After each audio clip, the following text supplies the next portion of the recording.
오늘 함께 나눌 은혜의 제목은요, 성전을 사모하는 자입니다. 성전을 사모하는 자. 성전을 사모한다는 말이 무엇일까요? 성전을 사모한다는 것. 우리가 육체적으로 보면 하나님과 함께하는 내 육신, 즉 내 안에 성령님이 계시고 예수님이 계시고 하나님이 계시면 내 몸이 성전입니다. 내 성전을 사랑하는 것, 내 몸을 사랑하는 것도 성전을 사모하는 자가 되겠죠. 그러나 오늘 본문에서 말씀드리는 것은 하나님의 전, 하나님이 계시는 그곳, 우리 육신이 되기도 하겠지만 우리가 예배를 드릴 수 있는 이 예배의 처소를 의미하는 겁니다. 자, 요즘 들어 북한에서 계속 날려보내는 게 있죠. 우리도 풍선에다가 USB 담아서 뭐 이런 어떤 그 물건들을 이렇게 달러도 넣고 해서 보낸다고 했더니 북한에서도 맞불 작전으로 보낸다고 하는 게 뭐가 들어있는지 아십니까? 풍선이 온전히 터지지도 못해요. 일부는 터지기도 하고 일부는 안 터지고 이렇게 막 내려앉다 보니까 그 안에 내용물들이 비닐 봉다리째로 그대로 다 떨어집니다. 근데 이제 그게 어떨 때는 차에도 떨어져서 차가 파손이 되기도 하고 어떤 공원에 떨어지다 보니 나무 위에 걸려 있기도 하고 합니다. 파손된 이력이 있으면 그 수리를 하신 내용을 민방위청가요? 민방위 재난본부에다가 알리시면 보상을 받을 수 있다고 하네요. 자, 이렇게 오물풍선이며 또 대륙간 탄도미사일이며 여러 가지 방법들로 우리나라와 자유민주주의 국가의 서방 세계에다가 막 그 행동을 보여가면서 위협을 해가면서 오물이라고 해봤자 막 진짜 그 나라의 북한의 그 상황을 더 실상을 알아볼 수 있을 정도로 스티로폼 잘라가지고 호치키스가 아닌 그 뭐예요, 실로 꼬맨 그런 슬리퍼 짝 같은 거, 이런 것들이 막 이제 들어있다 보니 딱 보면 우리 누가 그렇게 신습니까? 그리고 양말을 누가 기워 신는 사람들이 있어요. 요즘에 양말도 기우다 못해서 안에다 천을 대고 그걸 갖다가 또 이렇게 막 깊고 그 천이 빵꾸 나면 또 천을 대고 한 그런 양말들이 들어있고 막 이래요. 얼마나 북한 동포들이 어렵게 사는지를 알 수 있는 그 실상입니다. 이렇게 미사일이며 막 이런 것들을 쏘아대면서 보내면서 왜 그들이 그런 행동을 할까? 관심을 끌려고 하는 거예요. 위협을 하는 게 아니라 이젠 관심입니다. 이제는 북한과 대한민국인 우리나라가 군사력이나 경제력으로는 대적이 되지 않을 정도로의 큰 차이가 있어요. 자, 그런 사실을 북한도 잘 압니다. 전쟁을 시도했다? 북한 멸망입니다. 공멸되는 거예요. 그런 사실을 잘 알기 때문에 으름장만 놓으면서 자신들의 상황을 인정해달라고 하는 겁니다. 그렇게 생떼를 쓰고 있는 거예요. 울며 겨자 먹기로 선심성 지원이 아닌 인도주의적 차원의 지원은 우리가 해야 되는 게 당연하겠죠. 그러나 인도주의적 지원을 했던 그것이 진짜 어려운 서민들에게 이렇게 배포가 되는 게 아니라 일부의 기득권자들에게 나눠지는 것, 자기들만 먹고 사는 것, 이런 게 문제가 되는 거겠죠. 일부 이제 북한도 이제는 정신을 차려야 돼서 일부 기득권자들이 이익이 아닌 북한 전체의 이익이 될 수 있기를 생각하고 또 어떤 방법이 좋은지를 행동해야 할 때인 줄로 믿습니다.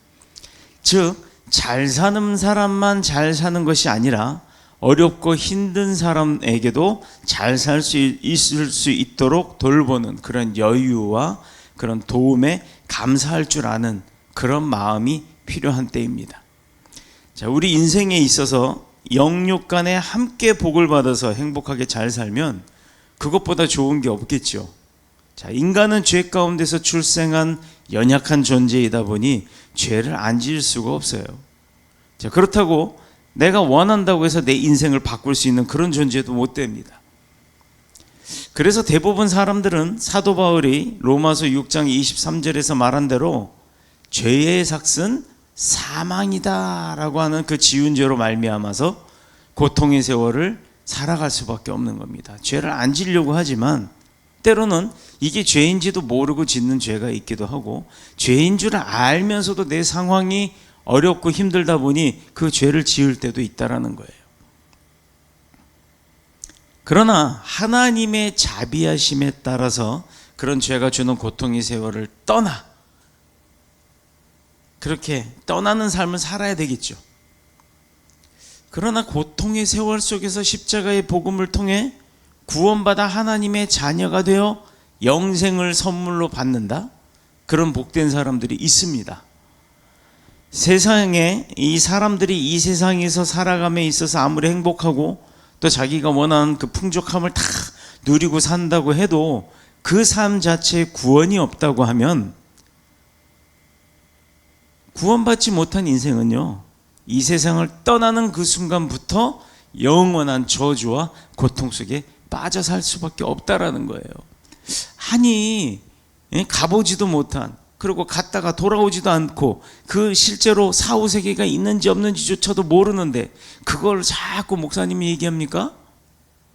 여러분, 목사인 저만 얘기하는 게 아니에요. 타 종교에서도 죽고 난 이후에 사후세계가 있다는 걸 다 인정을 합니다. 그러나 타 종교에서는 구원이 없어요.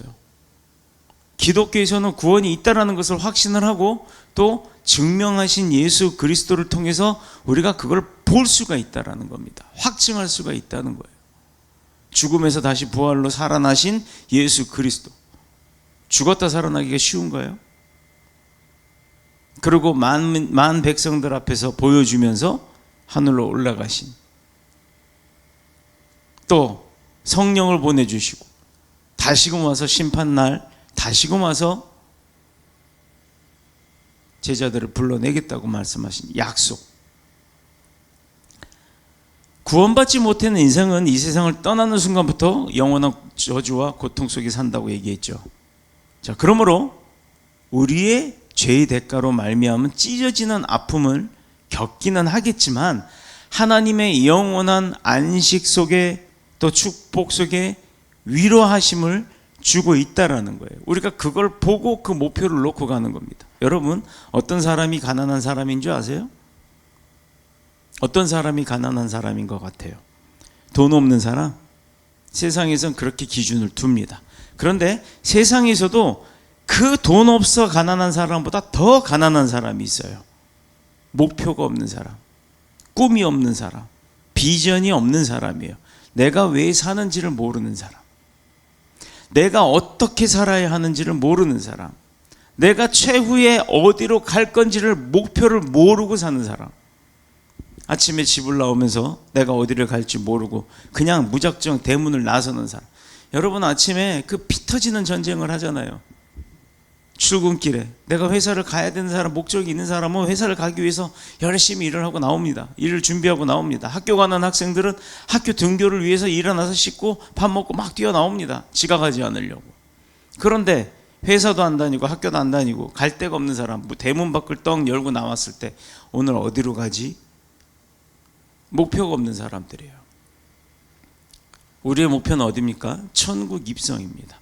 천국의 입성은 따놓은 당상이에요. 우리가 내 안에 예수 그리스도를 영접하고 내가 그분을 구세주로 맞이했기 때문에 우리는 구원을 얻었습니다. 천국행 티켓은 분명히 있어요. 그런데 이 땅에서 내가 어떻게 살면서 천국 가는 것을 준비하느냐에 따라서 내가 1등석인지 입석인지의 차이가 있다는 겁니다. 이왕 가는 거 1등석 타고 가면 얼마나 좋겠어요. 근데 1등석 타기가 쉬운가요? 대한민국에서 미국까지 가는 12시간 동안 비행기 타고 가는 그 미국행 비행기 안에 1등석은 1,000만 원이 넘습니다. 근데 일반석은요? 한 150만 원 정도 하던가요? 얼마나 큰 차이가 있죠? 갈 때는 1등석 탔다가 올 때는 일반석 타는 그런 사람이 있을 뿐더러 갈 때도 1등석, 올 때도 1등석, 아니면 갈 때도 일반석, 올 때도 일반석, 이렇게 차이가 있을 수 있습니다. 세상의 이치에는 금전이라고 하는 경제적 사정에 따라서 차이가 납니다. 우리가 천국 갈 때는, 천국 가서는 어떤 기준으로 그 차이가 생길까요? 우리가 깊이 한번 생각해 봐야 될 줄로 믿습니다. 그런데 적지 않은 사람들이 생각을 하기를, 구원받아서 하나님의 자녀가 된 그리스도인이라도 죄를 짓고 하나님의 뜻에 불순종할 때가 있잖아요. 그렇게 되면 우리가 받은 그 구원이 취소가 될까요? 이렇게 의문을 갖는 분들이 있죠. 간혹 저한테 그렇게 물어보는 사람도 있었어요. 하나님이 우리를 구원해 주셨는데 내 삶이 하나님의 뜻대로 제자답게 백성답게 종답게 살지 못하고 자꾸 죄 짓고 회개를 반복한다 보면 왜 자꾸 회개하고 반복을 하냐, 우린 구원을 받았는데 라고 외치는 분도 있습니다. 여러분, 우리가 죄 안 짓든가요? 죄 짓습니다. 안 지을 수가 없어요. 우리가 연약한 육신을 입고 나왔다니까요. 그러면 한 번 받은 구원이 취소가 되냐 이 말이에요. 하나님의 뜻을 위배하고 죄를 자꾸 짓고 사니까. 과연 우리가 받은 구원과 영생은 내 잘못으로 인해서 도중에 티켓을 잃어버리고 티켓이 취소가 되는 것처럼 천국행 티켓을 빼앗길 수 있더냐, 취소가 될 수 있더냐 이 말입니다.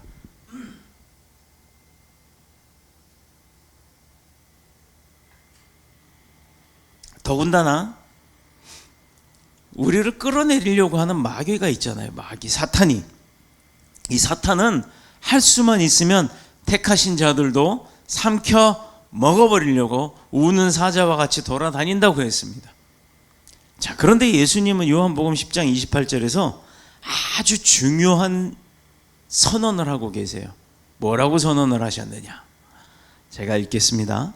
내가 그들에게 영생을 주노니 영원히 멸망하지 않을 것이요 또 그들을 내 손에서 빼앗을 자가 없으리로다. 누가요? 예수님께서 믿기만 하면 구원을 얻는다고 말씀하셨고, 우리가 그런 예수님을 믿고 구세주로 받아들이고 난 이후에 내가 영생을 얻었단 말이에요. 구원을 받았단 말이에요. 자, 그렇게 받고 난 다음에는 멸망하지 않는다고 했습니다. 그리고 또 우리가 구원받은 우리가 어떤 세력에 의해서도 빼앗김, 그쪽에 끌려가서 이 천국행 티켓이 없어지거나 무효가 되는 일이 없다라는 얘기예요. 예수님은 십자가 위에서 자신의 생명으로 우리의 죄값을 대신 치러주심으로 우리를 모든 죄와 저주 가운데서 구속하셨고 또 영원한 하나님의 자녀로 삼아 주신 줄로 믿습니다. 자, 우리가 노력해서 얻은 구원이라면, 내가 열심히 일해갖고 충성을 다해갖고 따낸 티켓이라면 잃어버리고 취소될 수 있어요. 그렇죠? 그러나 하나님의 구원은 우리의 공로가 아니에요. 우리의 노력이 아닙니다. 하나님의 뜻대로 우리를 불러 세우신 거예요. 아멘. 하나님의 자신의 아들 예수 그리스도의 생명으로 죄값을 치르시면서, 그 대가를 치르시면서 우리를 구속, 하나님 안에 모아두셨다는, 하나님 테두리 안에 가둬두신 게 아니라 하나님 테두리 안에 보호하고 계신다는 거예요. 그 안에 우리는 속해 있다는 거예요. 구속이라고 하면 뭐 감옥에 가서 그렇게 자유를 빼앗기는 것처럼 그렇게만 인식을 하는데, 하나님의 입장에서 우리가 하나님 앞에 속하면 완전히 하나님의 것으로 붙들림 받는 거예요. 얼마나 행복한 거예요. 하나님이 우리를 하나님의 사랑으로 구속하셨다는 거예요. 참 이런 은혜가 어디 있습니까? 자신의 아들의 생명으로 우리를 구속하셨기 때문에 그분의 사랑과 은혜로부터 우리를 빼앗을 자도 없고 멸망시킬 자는 당연히 없다라는 거예요. 하나님을 이길 적 없잖아요. 자, 하나님이 한번 결정하신 일은 그 누구도 취소할 수 없습니다. 하나님이 하시기로 작정하신 일은 내가 아무리 거부를 하고 내가 아무리 도망을 다녀도 하나님이 하시려는 것은 하게 될 수밖에 없다라는 거예요. 제가요, 목사 되기 전에 얼마나 많은 세상 삶을 살았는지, 세상의 최고 하이 클래스와 최저 밑바닥의 로우 클래스까지 저는 다 겪어본 사람이에요. 저는 누가 소위 말하는 흙수저가 아니라 땅수저입니다. 땅수저. 어려서부터 쉽게 좋은 생활의 패턴을 살았거나 유복한 집안에서의 어떤 누림으로 이렇게 살지는 않았어요. 물론 저보다 더 힘들게 산 사람도 있겠지만 참 어렵게 자랐습니다. 어렵게 자라면서 어느 순간에는 정말 일반인들이 갖지 못할 만큼의 큰 재산도 제가 가져봤어요. 그런데 하나님이 원치 않으시니까 그 재산이 한순간에 없어지기도 했습니다. 때로는 목숨을 끊으려고 해본 적도 있어요. 물론 목사 되기 전 이야기입니다. 믿음을 갖기 전 이야기예요. 그러다가 믿음을 갖게 되었고 그 믿음 속에서 하나님의 능력을 알게 되었죠. 물론 가톨릭 신자였어요. 그래서 열심히 섬기고 열심히 봉사하고 열심히 나눔 생활을 하고 살았습니다. 그러다가 신부님이 돼야겠다는 생각까지도 했었어요. 자, 그런데 결혼을 합니다. 그러면서 개종도 하게 되고 그러면서 세상에서 돈을 벌면서 살아가는 세상의 일을 할 수밖에 없었죠. 가정을 꾸려야 되니까. 자, 그런데 하나님은 계속 저를 어떻게 하셨다? 하나님의 종으로 끌어당기셨던 거예요. 그거를 알지도 못하고 세상에 매달려서 살다가 하나님의 종으로 붙들어 내시려고 작정을 하신 하나님을 장장 9년도 넘게 기다리게 했습니다. 그러다가 결국에는 하나님 앞에 항복에 양쪽 손 들고 항복에다가 한 손 더 들면 항자에다가 하나 더 그으면 행복으로 바뀝니다. 그래서 양손 들고 하나님 앞에 항복했더니 제가 행복해지는 삶을 살게 된 거예요. 하나님이 한번 결정하신 일 그 누구도 취소할 수 없어요. 무던히도 인내하시는 하나님이 결국엔 제발 스스로 하나님 앞으로 되돌아올 수 있게끔 저만 개고생 다 하고 결국엔 손들고 하나님 앞에 돌아오게 되었습니다.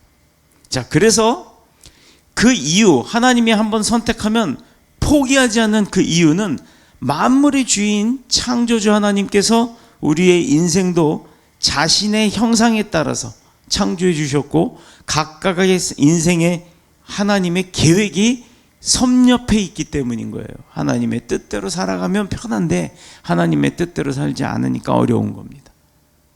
그럼 어떻게 해야 돼요? 이게 하나님의 뜻인지 맞는지 아닌지 물어봐 가면서 그렇게 살아야 되지 않겠습니까?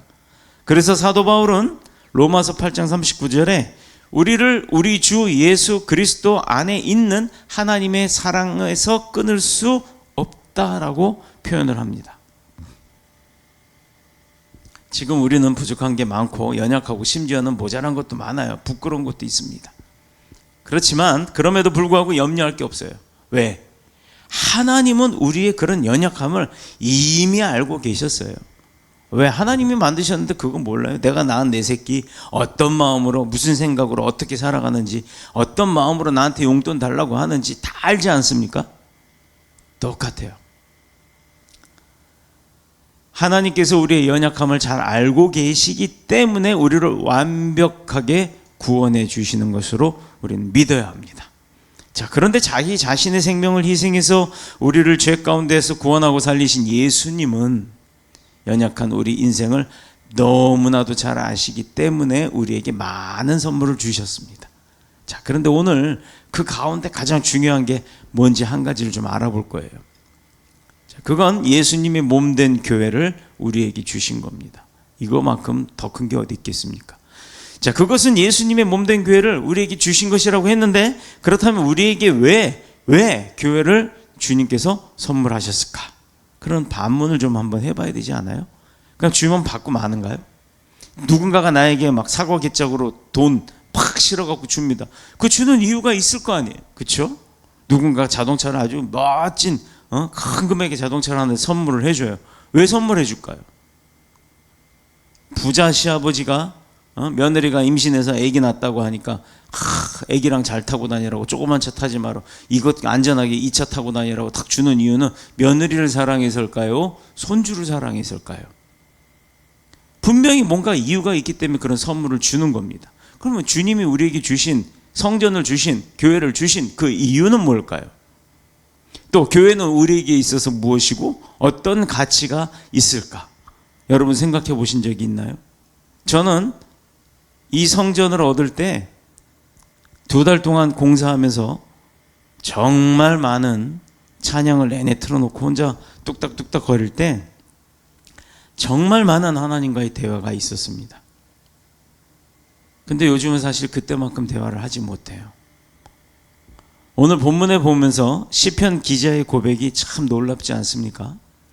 1절에서 주의 장막이 너무 사랑스럽다고 합니다.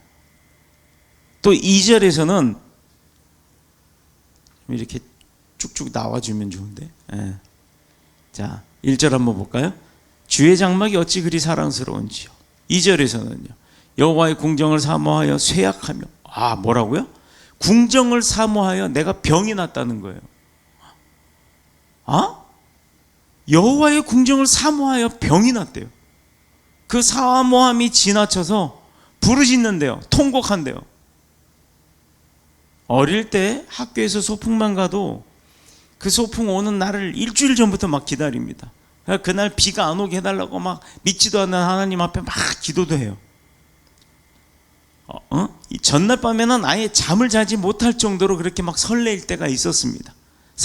딸랑 사이다 하나에다가 김밥 한 통이 있는데, 그럼에도 불구하고 그 소풍 간다는 것 자체가 그렇게 기다려질 수가 없어서 마음이 설레잖아요. 하물며 사랑하는 사람이 생기면 하루 종일 만나고 또 헤어지고 나서 또 잠들 때까지 전화 통화하고 그러고도 보고 싶어 갖고 가슴이 설레요? 그러다 결혼까지 하는 거 아닙니까? 그 설렘과 사모하는 마음이 얼마나 간절하겠어요. 만나도 보고 싶어, 보고 있어도 보고 싶은 그런 대사들이, 가사들이 이해가 되시는 분들이 있을 거예요.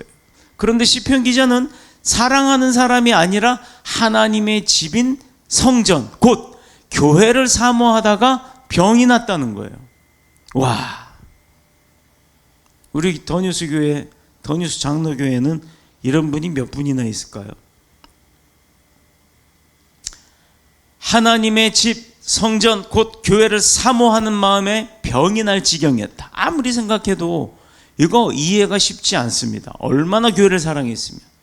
자, 하나님의 집인 이 교회가 어떤 곳이며 우리에게 무엇을 주는지를 알게 되면 이제 생각이 바뀔 거예요. 왜 이렇게 사랑할 수밖에 없었고 시편 기자는 병이 날 정도였을까? 왜냐하면 하나님의 집은 연약한 인간인 우리가 하나님의 집에 올 때마다 새 힘을 얻게 되는 거예요. 5절에 보면 5절, 주께 힘을 얻고 그 마음에 시온의 대로가 있는 자는 복이 있답니다. 여러분 축복받길 원하십니까? 축복받기 원하는 그 마음이 있다 그러면 이 대목을 잘 보셔야 돼요. 주님께 힘이 있죠. 하나님께 능력이 있어요. 그 능력을 내가 얻는 거예요. 내 마음이, 그 마음이 시온의 대로가 있는 자. 이 얘기 뭐냐면 또 7절 한번 더 볼까? 그들은 힘을 얻고 더 얻어, 힘을 얻고 더 얻는데요. 그리고 나갑니다. 시온에서 하나님 앞에 각기 나타나리이다. 세상의 삶이라는 것은요, 살면 살수록 힘을 뺏겨요. 아주 기빨리는 곳이 세상입니다. 잘 살려고 몸부림치면 칠수록 얻는 것보다 잃는 게 더 많아요. 왜? 세상은요, 남의 것을 뺏어서 내가 이득을 취해야 내가 잘 사는 겁니다. 세상에서 돈 잘 버는 사람이요, 남의 돈을 뺏어서 내 걸로 만드니까 돈을 잘 버는 거예요. 잘 벌었으면 나누기도 해야지. 나 쌀만 있으면 되는 거 아닙니까? 나 탈차 있으면 되는, 탈차 있으면 되는 거 아니에요? 차를 막 몇십 대씩 기분에 따라서 바꿔 탄다고 막 여러 대씩, 그거는 만몬입니다. 얻는 것보다 잃는 것이 많고 시간이 가면 갈수록 낙심하게 만들고 인간을 더 연약하고 패배자처럼 느껴서 좌절하게 만드는 것이 세상이에요. 세상에서는 아무리 노력해도 우리의 인생의 문제를 근본적으로 해결할 수 있는 방법이 없다라는 거예요. 점점 망하고 죄 가운데 빠져들 뿐이에요. 이게 뭐냐면 남의 것을 뺏어서 내가 편취를 해야, 그래야 내가 잘 사는 거기 때문입니다. 근데 그런 사람들이 좀 나눠야 되잖아요. SGM이라고 하는 곳은요, 많이 버니까 나누는 곳이에요. 막 1억 원씩 기부하는 자가 하나의 회사에서 지금 29명 나왔어요. 100명까지도 목표를 두고 있다고 합니다. 아, 그런 회사 물건들 팔아줘야 되는 거 아니에요? 점점 망하고 죄 가운데로 빠져드는 게 세상이라 그랬잖아요. 그런데 우리가 은혜에 보답하면서 하나님 앞으로 그 보좌 앞에 나오면 어떤 힘을 얻는다? 내가 갖고 있는 힘보다도 더 강한 새 힘을 누구로부터? 하나님으로부터 받는다는 거예요. 주신다는 거예요. 약속하셨잖아요. 그러나 우리가 은혜의 보좌 앞에 나올 때마다 얻는 그 새 힘을 가지고 우리는 그럼 뭐 해야 되냐? 하나님은요, 주님의 몸된 교회 안에서 우리를 위해 예비하신 축복의 통로가 있기 때문에 그 통로에 우리를 세우시는 거예요. 무엇보다도 우리의 연약함과 형편을 너무 잘 아시는 주님이 계시기 때문입니다. 여러분, 세상에서 돈 잘 버는 사람들은요, 왜 돈을 잘 버냐면 돈의 그 흐름이 어떻게 돌아가는지를 알아요. 그래서 그 돈이 돌아다니는 그 흐름 가운데 그 사람들이 서 있는 겁니다. 그것을 아는 사람이, 정보에 아주 예민하고 빠르게 발빠르게 움직이는 사람들이 돈을 버는 거예요. 돈이 돈을 버는 세상이 맞잖아요. 그거 세상에선 그래요. 근데 우리 영적 세상에는 어떻습니까? 그 힘과 근원이 되는 축복을 우리가 흐르는 그 통로가 있다고요. 그 통로에 내가 서 있으면 나도 그 축복을 받는 자가 될 수 있다라는 겁니다. 그걸 오늘 본문이 가르쳐주고 있는 겁니다. 무엇보다도 우리의 연약함과 형편을 잘 아시는 주님이 우리 편이라는 거, 우리 여기에 힘을 얻어야 되는 거예요.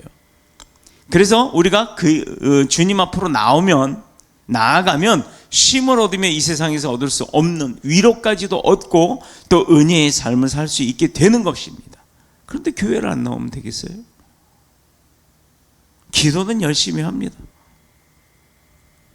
하나님은 모르는 것도 아니에요. 알아요. 교회 나오면 그거 다 풀어주신다고 하는데, 그래서 시편 기자는 사모하고 그리워하는 성전으로 올라갈 수 없다는 사실에 고민을 했던 겁니다. 그래서 그런 성전이 그렇게 사랑스러웠고 그 성전에 가기를 간절히 원했던 거예요. 그래서 마침내 병이 들었던 거예요. 사실 현대인들에겐 적절한 휴식이 많고 또 그 쉼에 있어서도 급여를 받을 수 있는 유급 휴가도 많습니다. 그러나 휴가는 많아도 진정한 안식과 쉼은 없다는 거예요. 여러분 휴가 갔다 휴가철 되기 1년의 여름, 이제 곧 휴가철이잖아요. 이건 장마 끝나면 휴가 할 거예요, 다들. 1년 동안 그거 한 일주일, 길게 일주일, 짧게는 한 3, 4일 그 휴가를 갖다가 기대를 합니다. 산으로 들러 바다로 자기가 좋아하는 곳으로 다 갑니다. 심지어 해외로도 나가요. 갔다 오고 나면 에너지를 얻고 왔으니까, 쉬고 왔으니까 힘이 나야죠. 그런데 휴가 끝나고 나서 회사의 직원들 딱 복귀하는 거 보면 어떻습니까? 빌빌빌빌빌 새까맣게 타갖고 와서 빌빌빌빌빌. 왜요? 왜? 휴가 동안 쉬었는데 왜 그렇게 지쳐갖고 막 어떻게 할 줄 몰라 할까요? 이게 바로요, 휴식이나 휴가는 많아도 진정한 안식과 쉼이 없기 때문에 힘을 얻을 수 없었기 때문인 거예요. 오히려 힘을 쓰고 오기 때문에, 돈을 쓰고 오기 때문에. 휴가철 딱 끝나고 나면요, 재정이 텅 비는 사람 많아요. 자, 그래서 더 많은 사람들은 이러한 쉼을 통해서 더 많은 스트레스와 피곤과 고민이 늘어나고 있다라는 겁니다. 그게 세상이에요. 아이고, 목사님 말 마세요. 그런 세상에서 내가 살고 있지 않습니까? 그 세상에서 내가 살고 있지 않아요? 그러니 그게 현실 아닙니까? 맞아요. 현실이에요. 그 현실에 오늘 본문처럼 시온의 대로에, 축복의 시온의 대로에 내가 서 있다면 그 현실도 겪고 대로에서 새 힘을 얻을 수 있다는 얘기예요. 왜 현실만 인정하고 하나님의 살아있는 말씀은 인정을 안 합니까? 이유가 뭐죠? 육신에는 쉼표를 찍어도 마음에는 절대 쉼표를 찍을 수 없기 때문이에요. 주님의 몸된 교회는요, 지치고 병든 현대인들에게 인생의 쉼표를 찍어주는 곳이에요. 이 쉼표는 주님의 몸된 교회에 나올 때 인생의 목자 되신 주님이 찍어주시는 거예요. 여기까지, 힘들었던 건 여기까지 하고 탁 찍어서 쉬고 힘을 얻어서 다시 나가 이겨라 라고 알려주시는 겁니다. 그렇게 능력 주신다니까요. 내가 하는 게 아니에요. 주님이 해주시는 거예요. 여러분 이거 잘 알아야 돼요. 여기서 쉼표 찍고 나가서 내가 또 그 새 힘으로 뭘 하냐? 아니라고요. 하나님이 하시는 겁니다.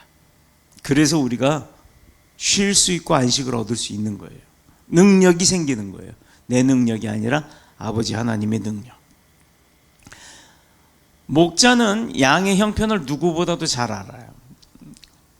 근데 이 양, A양, B양, C양, D양 뭐 양이 여러 마리가 있습니다. 근데 양들이 다 똑같지 않아요. 성격들도 다 제각기입니다. 버르장머리 없는 것도 있고 아주 싸가지 없는 것도 있고 아주 순종적인 것도 있고 얌전한 것도 있고 주인을 아주 졸졸졸졸 쫓아다니는 그런 양들도 있어요. 목자가 그 양들을 키우다 보면 양마다 성격이 있기 때문에 그거 모르겠습니까? 다 알지요? 교회도요 많은 성도들이 있지만 목사님들이 그 성도들의 상황 모를 것 같아요? 다 압니다. 아무리 말을 안 해도 다 알 수 있어요. 항상 그 양의 필요에 따라 그 목자는 생각하고 움직이고 그 양들의 수준에 맞춰서 이동을 합니다. 아니 발 4개 중에 양들 10마리가 있는데 10마리 중에 9마리가 발을 다 다쳐가지고 쩔룩쩔룩거리고 있는데 한 마리가 쌩쌩하게 달릴 수 있다고 해서 목자가 그 양 한 마리 때문에 막 달려서 푸른 초장을 위해서 막 달려나갈 수 있겠어요?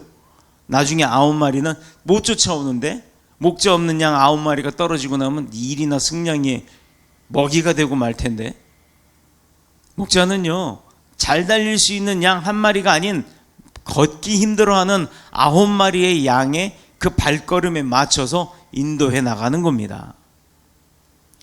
그러나 세상은 그렇지 않아요. 아무리 좋은 회사를 들어가도 입사하는 그날부터 무한 경쟁입니다. 배운다고 해서 처음엔 가르쳐 주죠. 세상이 그래요. 어느 정도 내가 배우고 나면 그때부터는 경쟁인 거예요.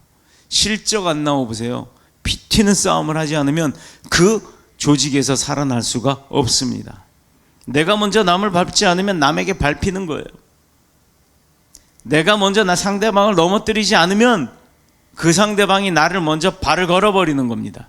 영영 일어날 수 없을 정도로 발로 누를 때도 있어요. 그거 패배자입니다. 결국은 거기서 떨어져 나갈 수밖에 없어요. 자, 그래서 늘 공격당하고 감시당하고 또 감시를 해야 하는, 공격당하고 공격하고 감시당하고 감시하고, 이게 세상입니다. 책망과 자책을 반복하죠. 때로는 후회하고 때로는 분노 속에 그렇게 살아갑니다. 내게 무슨 안식이 있고 행복이 있고 평안이 있겠어요? 그러니 어떻게 한가하게 인생의 쉼표를 찍고 살 수 있겠습니까? 불가능하죠. 이게 바로 우리가 살고 있는 현실, 세상의 이야기예요. 자, 그러나 우리가 교회로 나오게 되면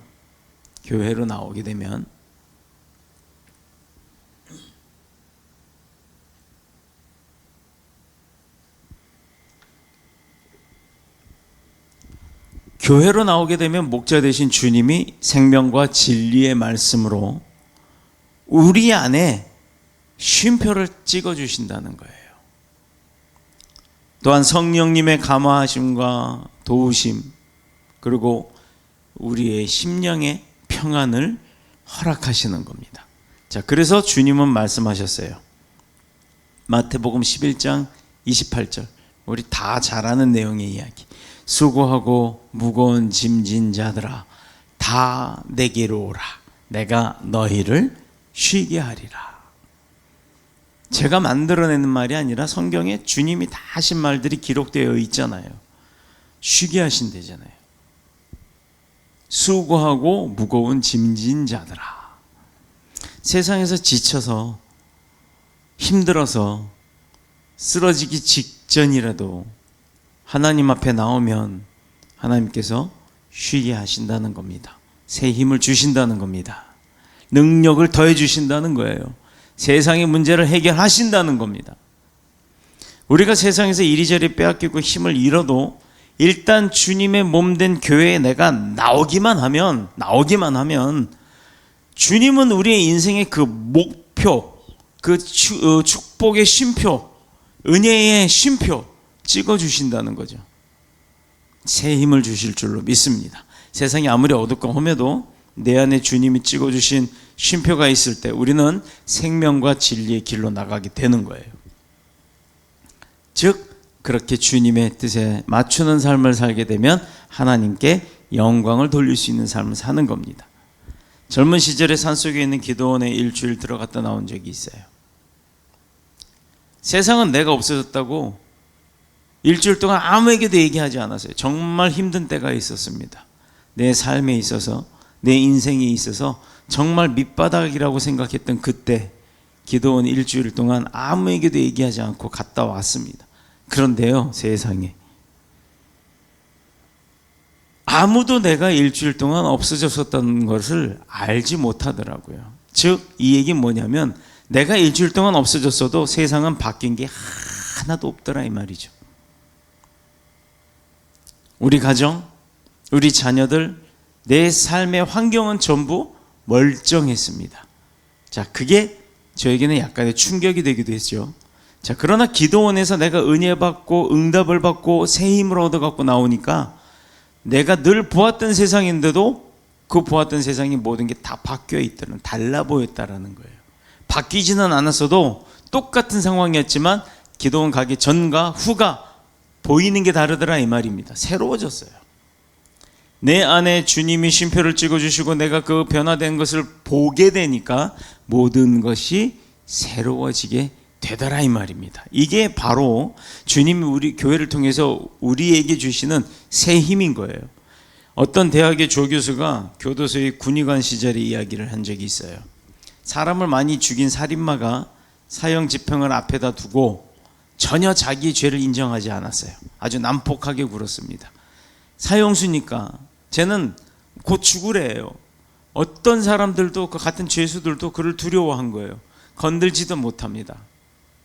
사형 집행 당일이 되었는데 그런 당일에도 세상을 저주하고 법과 제도를 욕하고 하나님까지도 원망을 했어요.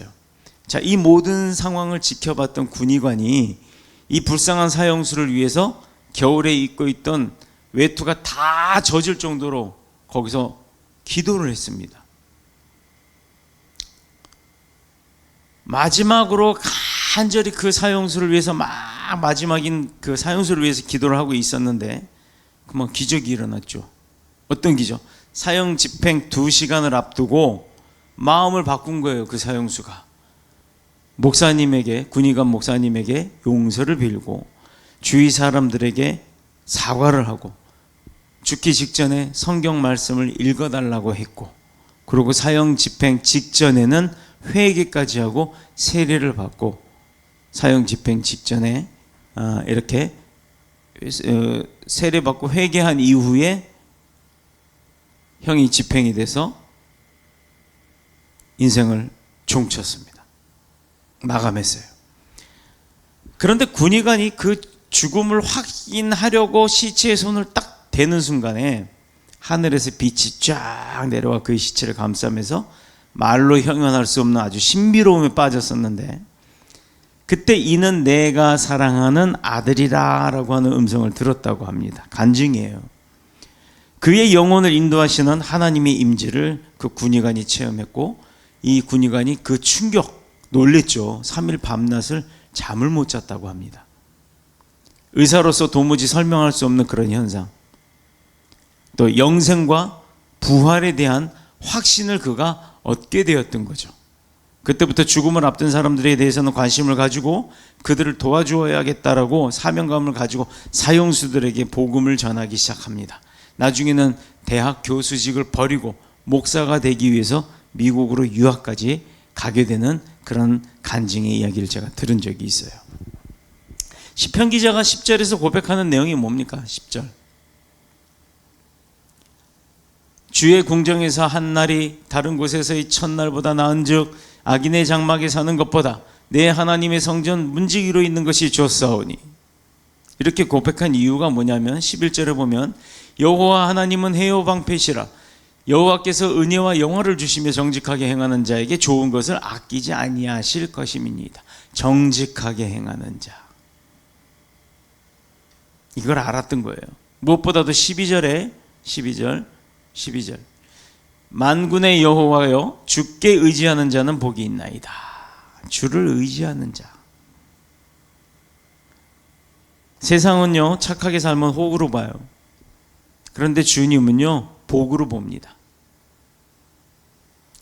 주님의 몸된 교회는 세상에서 실패하고 인생에서 모든 힘을 잃고 소망이 없는 사람이라 구원하시는 주님의 은혜를 믿고 나오기만 하면 새 힘을 얻고 그 힘으로 세상을 이기고 죄를 이기고 또 사탄을 이겨서 영원한 승리자가 될 수 있도록 승리케 하신다는 거예요. 자, 그러므로 오늘 내가 하나님 앞에서 이 거룩한 주일을 어떻게 보내느냐에 따라 어떻게 보내느냐에 따라 하나님의 앞에 나오는 우리의 인생이 갈 길이 달라지고 또 내 영혼이 나아갈 길이 바뀌는 거예요. 하나님은 여호와의 전을 사모하며 이곳에서 예배하는 자를 축복하시는 줄로 믿습니다. 그렇게 약속하셨잖아요. 축복하신다고. 성전을 사모하며 예배하기를 기뻐하는 자가 모두 되셔서 인생의 쉼표를 찍어주시는 하나님의 영원한 안식과 평안과 또 기쁨을 모두 누리시기를 그리스도 예수님의 이름으로 축원합니다. 축복합니다. 기도드리겠습니다.